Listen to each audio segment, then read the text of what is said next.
आइंदा टैक्सला च किड़ी जाई केड़े एरिए च ऑपरेशन होसी नजायज़ तजावज़ात ने हवाले नाल वो सारी तुसां रिपोर्ट देनी है। इस टाइम वो निशान ला के गए जनाब, पहले इन्हां जाइयां वो क्लीयर कर सुन, उस तो बाद फिर अगों होना चाहिए ना मास्टर साहब, नाजायज़ तजावज़ात नाल सड़कां ठीक होन, सड़कां दे मामलात ठीक होन, गलियां रोड ठीक होने चाहिए ने।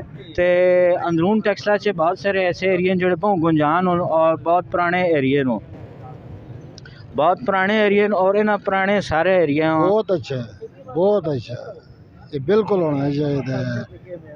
ये ना हो तो सारा रोड जाम हो आवाम परेशान, टुरने तो परेशान। अंदरून टैक्सला नी वारी आवन सी, यानी जिस चे तुसाना फैसल शहीद रोड आ गया, उधर HMC वाला पासा आ गया, फिर आ गया तुसाना रेलवे रोड वाला एरिया। अस्सलाम वालेकुम संगियों, के हाल चाल ने वालो ठीक ठाक हो। मैं तुसाना अपना मेज़बान मास्टर नबील। अज नी जी रिपोर्ट है बहुत ही अहम रिपोर्ट है और अज नी वीडियो तुसा आखिर तक तकनी है। इनक्रोचमेंट यानी नाजायज़ तजावज़ात ने वाले नाल तुसा एक रिपोर्ट देनी है।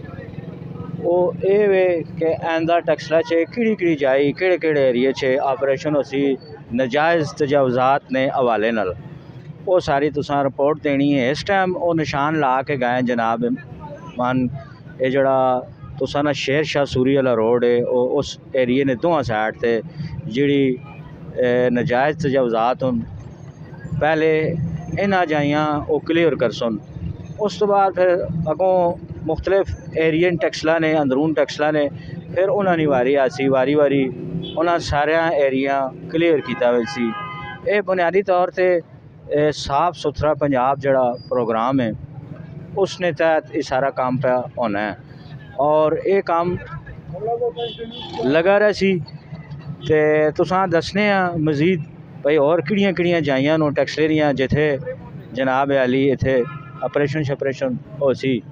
वालेकुम सलाम। होना चाहिए ना मास्टर साहब, नाजायज़ तजावज़ात नाल सड़कां ठीक होन, सड़कां दे मामलात ठीक होन, गलियां रोड ठीक होने चाहिए ने। ते ये एक रिक्वेस्ट है हुकूमत पाकिस्तान से जी गरीब लोग तंग ना करन, गरीब लोग ना रेडियां लेना कोई मुतबादला निज़ाम करन।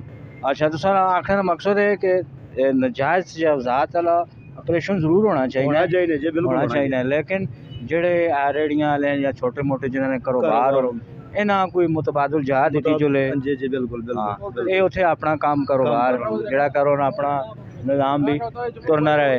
संगियो नाल नाल वीडियो चलनी रही सी ते अंदरून टैक्सला च बहुत सारे ऐसे एरिए जोड़े भाव गुंजान होन और बहुत पुराने एरिए नो, बहुत पुराने एरिए और इन्हां पुराने सारे एरिया उन्हें क्लीयर करना है। जिस च तुसा ना ये आवन सी फैसल शहीद रोड वाला एरिया भी आवन सी ते उस तो अलावा तुसा ना रेलवे रोड वाला एरिया भी आवा सी और कई इलाके जेड़े तुसा वीडियो ने आखो तो असी दसा केड़े इलाके जेड़े क्लीयर करसा, मतलब असी तो ना क्लीयर करने हुकूमत क्लीयर कर सी। क्यों जी? अच्छा, बहुत अच्छा, ये बिल्कुल होना चाहिए।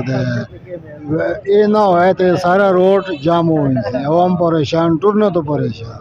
बहुत अच्छा काम, बेहतर काम। के मशवरा दसो हुकूमत इस तो अलावा के करो इससे टैक्स लेनी तरक्की इससे? बस तरक्की वैसे जो देखो ना डेंजर इलाकन गलियां पुराने खस्ते हाल होना ठीक करो, समझो कि नहीं। बाकी सफाई ना कम होना है पे अच्छा काम है, इंशाल्लाह अच्छा हो इंशाल्लाह।